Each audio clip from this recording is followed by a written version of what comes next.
typing in one of their numbers and simultaneously solving math problems. It is hard, and if that feels a bit like a video game to you, the truth is, gaming skills are increasingly seen as a positive.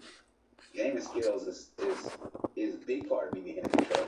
You've got to pay attention to the map, you're constantly scanning and watching what's going on. You're memorizing maps and locations like they do in certain games. I use the football game Madden to enhance my skills to work the radar position that I was working. Yes, finally, playing video games counts as studying, and good video games too. I'm not talking about the fake ones that let you play in school where it looks fun, but it turns out it's some bullshit about math. No, thank you. So that's already a lot of steps to get through. In fact, less than 10% of applicants are accepted into the training program in the first place. From there, candidates typically move on to the only FAA academy in the country, located in Oklahoma City, where they train for months on sophisticated computer simulations, but also on this. In the first room that we were in what we call it the tabletops. It's our low fidelity simulation.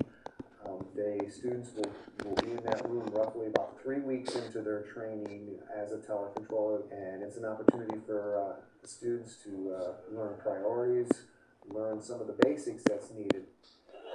Excellent. I love him clarifying that this simulation is low fidelity. No shit, Brian. It's a bunch of middle-aged men playing with toy planes, and I know that is a serious training facility, teaching an incredibly difficult skill, but I also have to know, do they make the little plane noises? Because again, old-fashioned technology can be fine, so long as it works. But the FAA itself has found that a lot of its systems are reaching a breaking point. In 2023, it determined that out of its 138 systems, 51 were unsustainable and 54 were potentially unsustainable. The head of the Air Traffic Controllers Union even said this month, we have computers, I kid you not, that are based on Windows 95. And here is the head of the major airline trade group explaining the situation to Congress. It's not acceptable for controllers and technicians to have to work with paper strips and floppy disks to operate the national airspace system in the United States. I showed these to some people in my office. They couldn't tell me what they were because they were under 30. Right. Our technology should at least be up to date enough that young people can recognize it. And by the way, if anyone under 30 is wondering what that thing in his hand is, let me explain. In the old days, computers had little mouths, and they were always hungry, so occasionally you'd feed them tasty squares for breakfast. And in return, they'd let you play Oregon Trail. That's pretty much how it worked back then.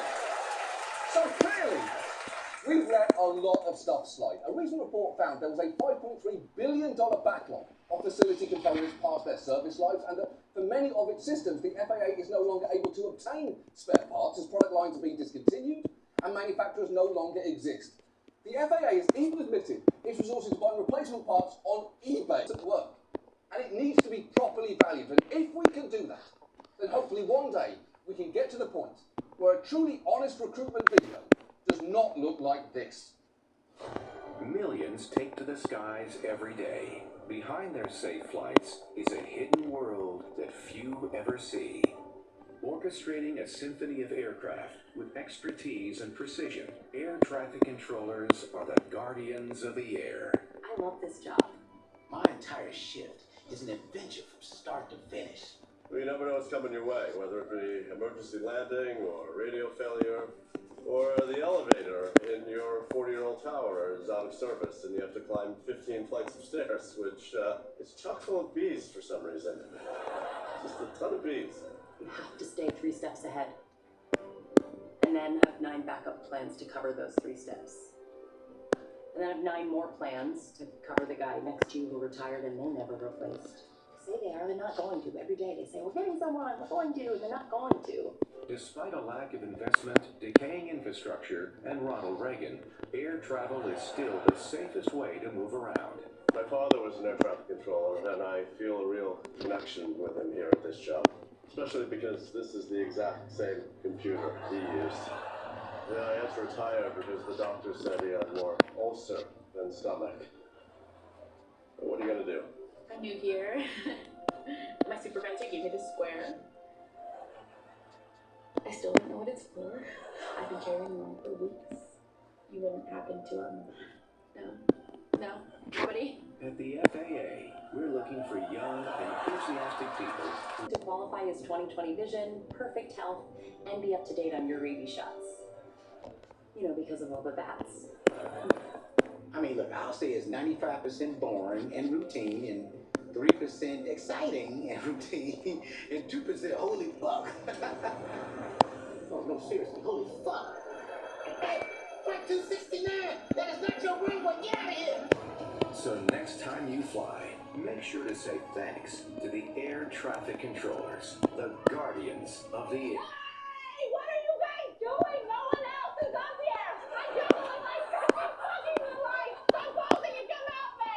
I didn't realize everybody came down. That's